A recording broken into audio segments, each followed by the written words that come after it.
Hello বন্ধুরা, শুধু তোমারই জন্য ধারাবাহিকের আজকের পর্বে আমরা দেখতে পাই হোটেল ড্রিম টাচ এনের লবিতে রাহুল আর রাহি তিতলিকে খুঁজতে গিয়ে ম্যানেজারের সামনে পড়ে যায়। হোটেল ম্যানেজার সন্দেহের সুরে বলেন, কি ব্যাপার? রাহুল একটু অপ্রস্তুত হয়ে আমতা আমতা করে বলে, আসলে সরি, আমরা না একটু গুলিয়ে ফেলেছিলাম। রাহি তাড়াতাড়ি পরিস্থিতি সামাল দিতে গিয়ে বলে, মানে মানে রুমটা খুঁজে পাচ্ছিলাম না। হোটেল ম্যানেজার বিরক্ত হয়ে কড়া গলায় বলেন, রুম খুঁজে পাচ্ছেন না বুঝলাম, কিন্তু রুমের নম্বরটাও কি মনে নেই? রাহুল অনুনয়ের সুরে বলে, আরে ম্যাডাম, বলছি তো ভুল হয়ে গেছে, উই আর রিয়েলি সরি। মনে মনে ভাবে, যেভাবেই হোক এখান থেকে বেরোতে হবে। ওটাই চলো। এরপর হঠাৎ হোটেলের ভেতর থেকে তিতলির চিৎকার ভেসে আসে। রাহুল চমকে উঠে দৌড়ে গিয়ে দরজা ভেঙে ভেতরে ঢুকে পড়ে এবং তিতলিকে উদ্ধার করে। রাহি ভয়ে কাঁপতে কাঁপতে তার পেছনে যায়। পাচারকারীরা পুলিশের হাতে ধরা পড়ে। পুলিশ অফিসার জোরে চিৎকার করে বলেন, এই থামো, কেউ পালাতে পারবে না, সবাই এদিকে আসো।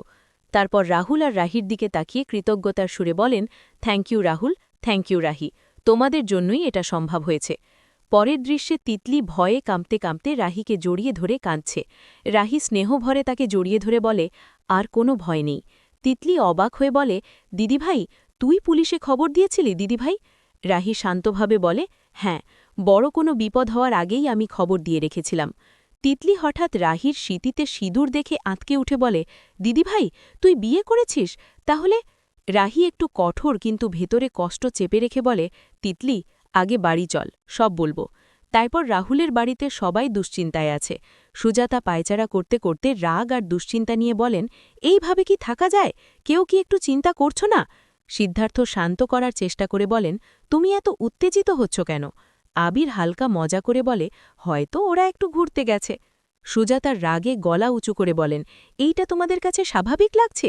ঠাম্মি দীর্ঘশ্বাস ফেলে বলেন, যা হয় ভালোর জন্যই হয় মা। আবির এবার একটু সিরিয়াস হয়ে বলে, আমার কিন্তু কিছু একটা অদ্ভুত লাগছে। সিদ্ধার্থ হঠাৎ রেগে গিয়ে কঠিন গলায় বলেন, ওই মেয়ের নাম কেউ আমার সামনে নেবে না।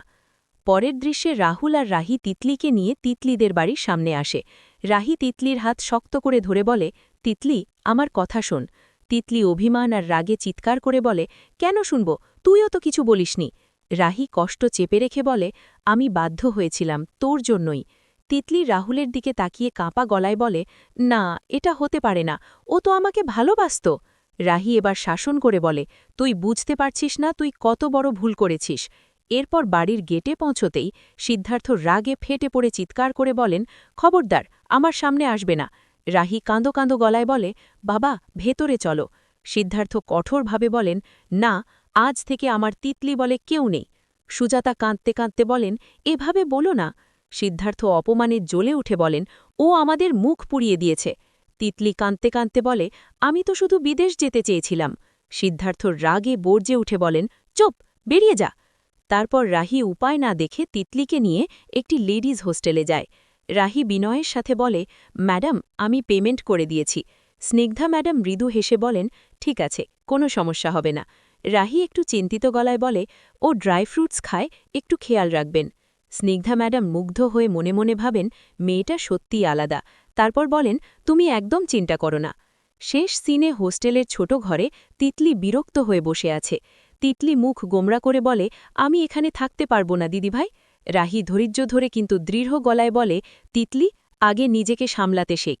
তিতলি অসহায়ভাবে বলে, তুই পারবি? রাহি চোখে দৃঢ়তা নিয়ে বলে, হ্যাঁ, পারব, তোকে আমি নতুন করে গড়ে তুলব। এরপর রাহি তিতলিকে হোস্টেলে রেখে রাহুলের সাথে ফিরে যাওয়ার সময় ফোন করে জানায় যে তিতলি এখন নিরাপদে আছে। এই ছিল শুধু তোমারই জন্য ধারাবাহিকের আজকের পর্ব। ভিডিওটি ভালো লেগে থাকলে একটি লাইক করবেন আর পরবর্তী পর্ব সবার আগে পেতে চ্যানেলটি সাবস্ক্রাইব করে রাখুন।